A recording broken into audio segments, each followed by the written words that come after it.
নমস্কার বন্ধুরা, কেমন আছো সবাই? আশা করছি তোমরা সকলে ভালো আছো। যেদিন বাড়িতে রান্নার কিছু থাকবে না সেদিন কিন্তু দুধ থাকলে এরকম একটা রেসিপি বানিয়ে নিতে পারো। আমি বানাচ্ছিলাম, মনে হলো তোমাদের সঙ্গে শেয়ার করি।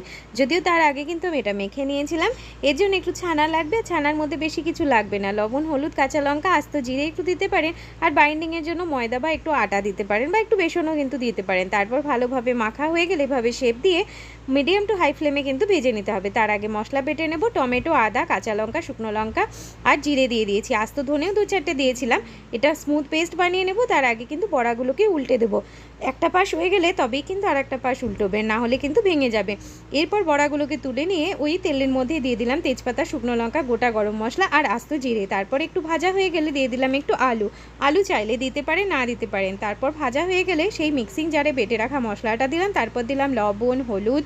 এরপর খুব ভালোভাবে কিন্তু এটাকে একদম কষিয়ে নিতে হবে তেল ছাড়া পর্যন্ত। ঠিক এইভাবে কষে যাওয়ার পরে কিন্তু এবার পরিমাণ মতো জল দিয়ে দিতে হবে। যদি গ্রেভি রাখতে চান জল দেবেন, যদি গ্রেভি রাখতে না চান তাহলে অল্প পরিমাণে জল দেবেন। পারলে একটু গরম জল দিলে টেস্টটা কিন্তু আরও ভালো হয়। তারপর ঢাকা দিয়ে ফুটিয়ে নিতে হবে।